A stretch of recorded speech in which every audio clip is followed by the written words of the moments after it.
WhatsApp, Twitter और Facebook पर ताला लग जाएगा? यह डर सभी के अंदर है, यह खौफ सभी के अंदर है, आप में भी यह दहशत होगी। क्या व्हाट्सएप बंद हो जाएगा जो ज्यादातर आपका वक्त लेता है, जिसमें ज्यादा आप वक्त देते हैं? देखिए जरा रिपोर्ट, फिर आपको बताएंगे विवाद क्या है और क्या वाकई व्हाट्सएप पर ताला लग सकता है। देखिए रिपोर्ट।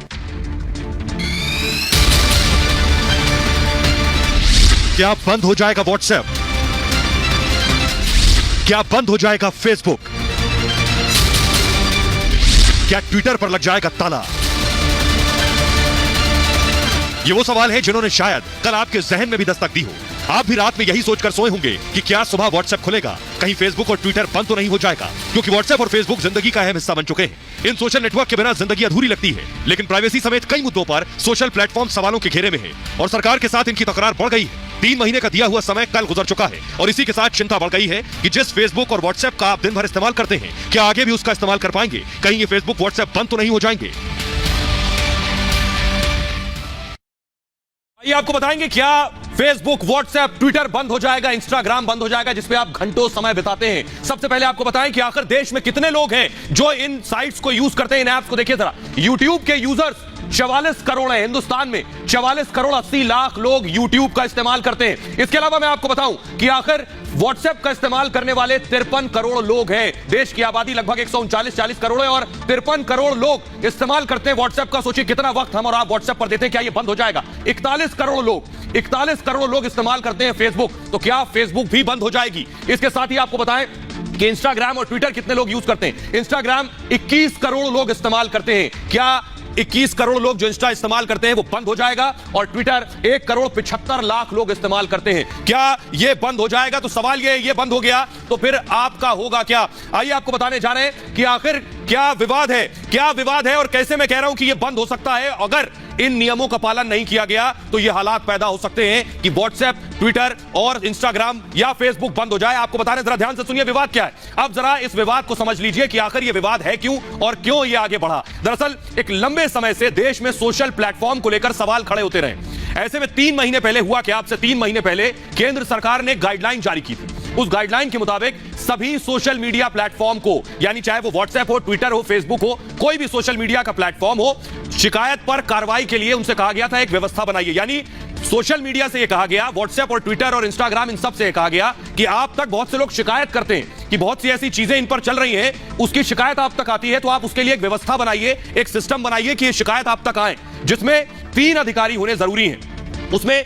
चीफ कंप्लायंस अफसर, नोडल कॉन्टैक्ट पर्सन और रेजिडेंट ग्रीवेंस, यानी जो शिकायतें आप तक आ रही हैं, ये 3 अधिकारी नियुक्त किए जाएं। ये 3 अधिकारी वो शिकायत सुने, जिसका नियम ये है कि ये सभी भारत में ही रहते हैं। अभी है क्या, ये सारे विदेशी ऐप हैं, इनके सारे मालिक और सारे अधिकारी विदेश में बैठते हैं। यहां आप कोई शिकायत किससे करेंगे आपको नहीं पता। यहां दफ्तर खाली है, वहां आपको कोई अधिकारी नहीं मिलेगा जिससे आप शिकायत करें, और शिकायत करेंगे भी तो उस पर अमल नहीं होगा। वेबसाइट और ऐप पर इन लोगों का कॉन्टैक्ट नंबर पब्लिश करना जरूरी है। यानी सरकार ने कहा एक सिस्टम बनाइए, 3 अधिकारी बिठाइए और इन अधिकारियों के नंबर जारी करिए जो सार्वजनिक हो। किसी को भी कोई दिक्कत हो इस ऐप से मुताल्लिक, तो वो उस नंबर पर बता सके, उस कॉन्टैक्ट पर्सन तक पहुंच सके जिससे लोग शिकायत कर सकें। और दर्ज शिकायत के बारे में 15 दिनों में अपडेट जरूरी बताना होगा। यानी आपने अगर कोई शिकायत व्हाट्सएप के किसी कंटेंट, किसी मैसेज के खिलाफ की, तो व्हाट्सएप के अधिकारी को 15 दिन के अंदर जवाब देना होगा। सरकार ने कहा यह व्यवस्था बनाइए, हर शख्स कहेगा ऐसी व्यवस्था देश में होनी चाहिए। इसके साथ ही गाइडलाइन में कहा गया है कि ऐसा सिस्टम बनाया जाए जिसके जरिए रेप, बाल यौन शोषण के कंटेंट की पहचान हो सके। यानी इन पे बहुत सी ऐसी चीजें आपत्तिजनक होती हैं जिसकी पहचान नहीं हो पाती है, इसलिए रेप से जुड़ी चीजें हो, बाल यौन शोषण से जुड़ी चीजें हो, इसकी पहचान हो सके, ऐसे कंटेंट को हटाया जा सके। साथ ही इस पूरे सिस्टम पर नजर रखने के लिए स्टाफ रखा जाए। साथ ही गाइडलाइन में कहा गया है कि इन सोशल प्लेटफॉर्म को हर महीने एक रिपोर्ट पब्लिश करनी होगी, जिसमें महीने में शिकायतें कितनी आई हैं उस रिपोर्ट में यह बताना होगा, जो शिकायतें आई हैं उस पर एक्शन क्या लिया गया यह बताना होगा, जो लिंक और कंटेंट हटाया गया है उसकी जानकारी देनी होगी कि आपने शिकायत पर क्या कार्रवाई की है और किसे हटाया है। इसके साथ साथ गाइडलाइन में कहा गया अगर प्लेटफॉर्म किसी आपत्तिजनक जानकारी को हटाता है, यानी ऐसे ही किसी को नहीं हटा देना है, अगर हटाता भी है तो उसे पहले जिस शख्स का कंटेंट हटाया है उसे यह बताना होगा, जिस कंटेंट बनाने वाले, अपलोड करने वाले या शेयर करने वाले को इसकी जानकारी देनी होगी कि तुम्हारा यह कंटेंट हटा दिया गया है। न सिर्फ जानकारी बल्कि कारण भी बताना होगा कि क्यों हटाया है। यूजर को प्लेटफॉर्म के एक्शन के खिलाफ अपील करने का मौका दिया जाए, यानी जिसका कंटेंट हटाया गया है उसे अपील करने का भी मौका मिलना चाहिए। आपको बता दें कि सरकार ने सोशल मीडिया प्लेटफॉर्म के लिए यह गाइडलाइन 25 फरवरी को जारी की थी, 3 महीने का समय दिया था। डेडलाइन कल यानी 25 मई तक थी, अब खत्म हो चुकी है, लेकिन सरकार को जवाब नहीं दिया गया अब तक। फेसबुक का कहना यह है कि सरकार से बात चल रही है। व्हाट्सएप दिल्ली हाईकोर्ट तक पहुंच गया। जी हां, व्हाट्सएप ने हाईकोर्ट का दरवाजा खटखटा दिया है। सरकार ने इस पूरे मामले में व्हाट्सएप पर नियमों का उल्लंघन का आरोप लगाया है। आइए अब आपको बताते हैं कि वकील विराग गुप्ता क्या कुछ कह रहे हैं, जरा ये सुनिए। व्हाट्सएप इस पूरे मामले में दोहरा खेल खेल रही है। एक तरफ तो उन्होंने भारत के करोड़ों यूजर्स की प्राइवेसी के साथ समझौता किया है, क्योंकि वो उनके डेटा को अपनी ग्रुप कंपनियां फेसबुक और इंस्टाग्राम के साथ शेयर करती हैं, और दूसरी ओर जब उन्हें नियमों का पालन नहीं करना है तब वो जनता के प्राइवेसी की आड़ ले रही हैं। मैं समझता हूं कि यह नैतिक और कानूनी दोनों दृष्टि से ठीक नहीं है। आइए अब आपको जल्दी से बता देते हैं, यानी अगर व्हाट्सएप और सोशल मीडिया ने इन शर्तों और नियमों को नहीं माना तो संभव है कि इन पर बैन भी लग जाए या कोई और कार्रवाई सरकार करे। लेकिन आपको बताएं कि दुनिया में कहां-कहां व्हाट्सएप और ये सोशल मीडिया बैन है। व्हाट्सएप कहां-कहां बैन है मैं आपको बताऊं। चीन में व्हाट्सएप बैन है, आपका हमारा पड़ोसी मुल्क चीन में व्हाट्सएप बैन है। उसके आगे बढ़ेंगे, नॉर्थ कोरिया में, उत्तरी कोरिया में भी व्हाट्सएप बैन है। तो ये वो मुल्क है जहां व्हाट्सएप पहले से बैन किया जा चुका है। क्यूबा, अगर नजदीक से लाकर मैं दिखाऊं, क्यूबा में भी व्हाट्सएप पर पाबंदी है। तो ये वो मुल्क है सीरिया, सीरिया में भी व्हाट्सएप पूरी तरह से बैन है, लोग व्हाट्सएप का इस्तेमाल नहीं करते हैं। सीरिया के अलावा यूएई में भी व्हाट्सएप बैन है, व्हाट्सएप कॉलिंग नहीं होती है, व्हाट्सएप का इस्तेमाल यूएई में भी नहीं होता है। तो ये वो मुल्क है जहां व्हाट्सएप बैन है।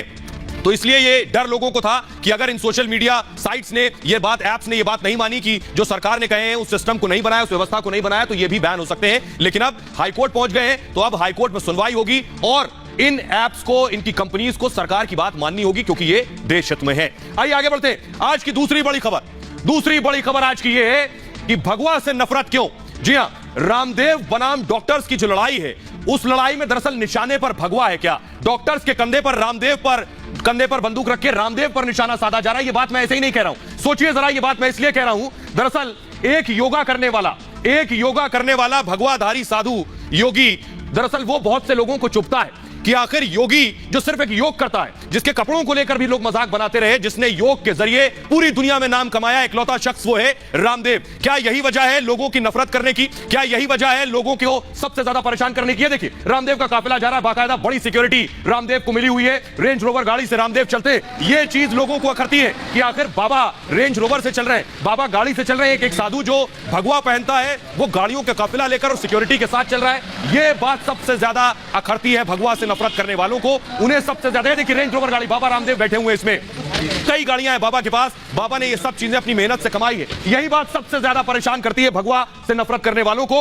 उन बुद्धिजीवियों को, कथित बुद्धिजीवियों को, जो भगवाधारियों को सिर्फ एक फकीर के भेष में देखना चाहते हैं, जो हमेशा भगवाधारियों को हाथ फैलाए देखना चाहते हैं। उन्हें बाबा रामदेव अच्छे नहीं लगते, उन्हें ये चीजें, बाबा रामदेव हेलीकॉप्टर में सवार है, ये देखिए, उन्हें ये जचता नहीं है कि एक भगवाधारी हेलीकॉप्टर में बैठकर उतर रहा है, एक भगवाधारी हवाई जहाज से चल रहा है। उनके हिसाब से तो भगवाधारी हमेशा उनके आगे हाथ फैलाए, वो ये मानते हैं और ये सोच रखते हैं। यही वजह है कि रामदेव पर सबसे ज्यादा टारगेट किया जा रहा है। एक और तस्वीरें दिखा रहा हूं आपको, देखिए जरा, ये रामदेव की पूरी फैक्ट्री है। रामदेव ने इतना बड़ा अंपायर स्थापित किया है, इनको यह बात सबसे ज्यादा परेशान करती है कि भगवा पहनने वाला, जो जिसके कपड़ों पर सवाल उठाते हैं, जो योग करता है, इतना बड़ा अंपायर, करोड़ों का अंपायर, आखिर उसने कैसे खड़ा कर दिया? यह बात सबसे ज्यादा परेशान कर रही है। इसलिए आप देखेंगे बार बार रामदेव को लाला रामदेव करके टारगेट किया जाता है, कारोबारी करके टारगेट किया जाता है और ढोंगी करके टारगेट किया जाता है, सिर्फ इसलिए क्योंकि रामदेव ने अपनी मेहनत से, अपने परिश्रम से इतना बड़ा अंपायर खड़ा किया। यह सब मेहनत का नतीजा, और इसमें लोगों को रोजगार भी दिया। ये देखिए, ये जो रामदेव की तस्वीरें आप देख रहे हैं, अपने ब्रांड रामदेव के, एक भगवा पहनने वाले ने अपने ब्रांड निकाल दिए।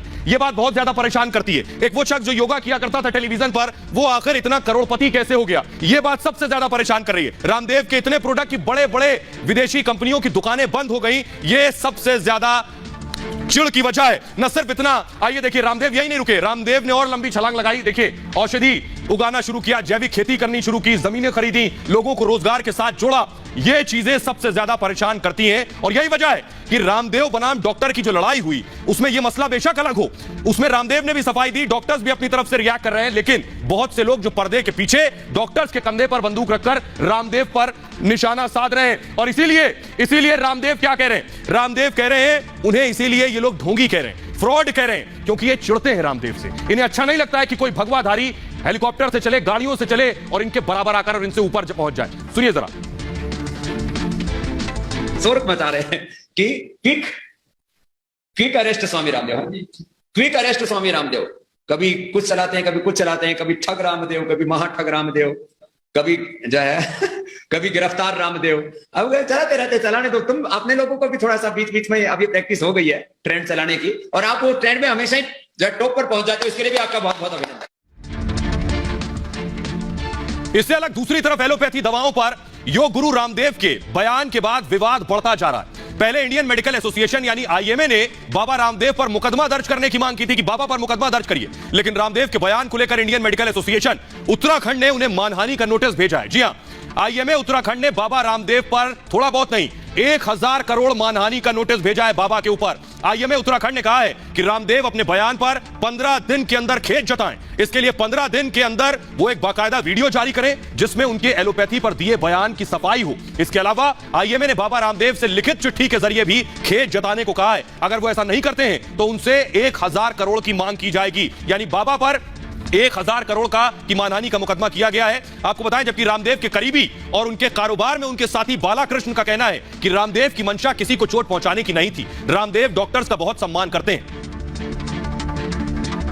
हमने बताया कि वो डॉक्टरों की पीड़ा के विषय में बता रहे थे, वो कहीं उपहास नहीं कर रहे थे कि डॉक्टरों की डेथ हुई मॉडर्न सिस्टम को लेते हुए भी वो यही कहना चाहते थे कि भाई पैथियां कंप्लीट नहीं है, और उनके प्रति भी वो पीड़ा व्यक्त कर रहे थे और हमको मिल करके काम करने की जरूरत है और दूसरे के उपहास नहीं उड़ाना चाहिए, वो यही बता रहे थे। यही समझाते समझाते लोगों ने उसको ही माना कि उपहास कर रहे थे, उपहास नहीं कर रहे थे, ये कह रहे थे कि उपहास मत उड़ाओ। हम सबका किसी भी पैथी से जुड़े हुए जो चिकित्सक हैं, जितने भी जो डॉक्टर्स हैं, उनका लक्ष्य एक ही होना चाहिए कि हम रोगी हित सर्वोपरि मानते हुए रोगी का हित कैसे कर सकते हैं, इसके लिए हमको काम करना चाहिए।